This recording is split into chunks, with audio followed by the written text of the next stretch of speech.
دوسرے مذہب کی طرف سے سوال کیا گیا ہے کہ اگر نبی زندہ ہے تو ان کے تدفین کیوں کی جاتی ہے، یعنی اگر وہ زندہ ہوتے ہیں تو ان کو دفن کیوں کیا جاتا ہے؟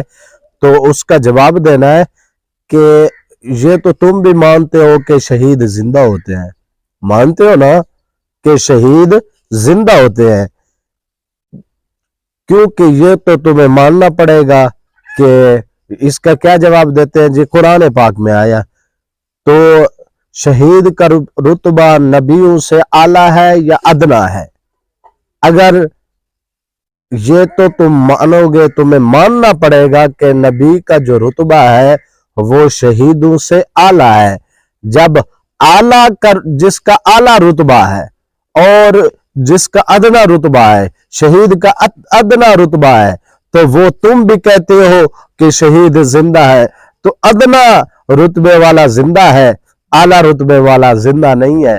کیا ہی سوال ہے تمہارے؟ تو اسی پر دوسرا جواب دیتا ہوں کہ یہ تو تمہیں بھی ماننا پڑے گا کہ ہاں اگر زندہ نہیں ہوتے، کیا؟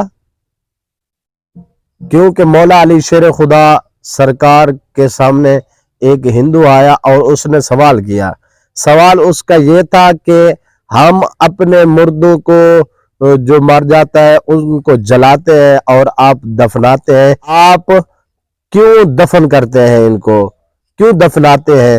تو مولا علی شیر خدا سرکار نے فرمایا مردوں کو جلایا جاتا ہے اور زندوں کو دفنایا جاتا ہے۔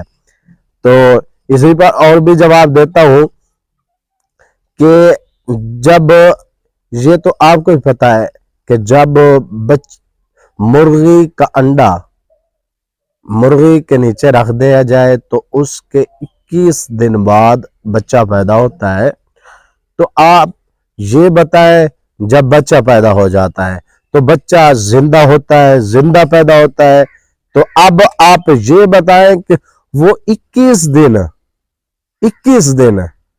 انڈے کے اندر بچہ کیسا زندہ رہا؟ وہاں سے کوئی سوراخ تھا؟ کس طرح وہ بچہ زندہ رہا؟ انڈے کے اندر وہ بچہ کس طرح زندہ رہا؟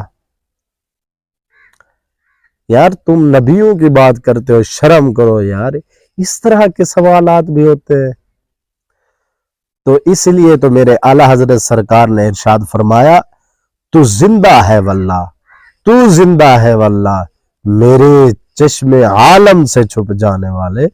یہاں میرے سیدی اعلیٰ حضرت سرکار نے قسم اٹھائی کہ تو زندہ ہے واللہ، تو زندہ ہے واللہ، میرے چشم عالم سے چھپ جانے والے، یعنی میرے عالم، میرے چشم، یعنی میرے معنی میں، چشم معنی آنکھیں، عالم معنی جہان، یعنی میرے اس جہان سے چھپ جانے والے۔